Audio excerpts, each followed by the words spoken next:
ମୁଁ ଯିବି ବୋଉ, ମୁଁ ତମମାନଙ୍କ କଥା ମାନି ଘର ଛାଡି ଚାଲିଯିବି। କିନ୍ତୁ ବୋଉ, ମୁଁ ଯେତେବେଳେ ତୋ କଥା ନ ମାନେ, ବାପାଙ୍କ କଥା ନ ଶୁଣେ, ଆଉ ମତେ ଯେମିତି କାନ ଧରି ଯେମିତି ତେନ୍ତୁଳି ଛାଟରେ ବାଡଉ, ଠିକ ସେମିତି ମତେ ତେନ୍ତୁଳି ଛାଟରେ ବାଡେଇ ବାଡେଇ ଘରୁ ବାହାର କରିଦଉ।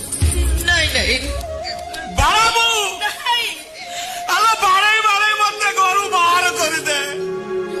ତତେ ମୋର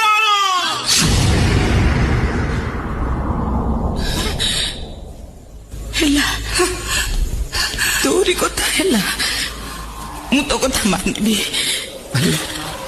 ଚାଲେ ଘର ଭିତରକୁ ଚାଲେ, ସେଇଠୁ ବାଡେଇ ବାଡେଇ ଆଣି ଘର ବାହାରେ ଛାଡିଦେବି।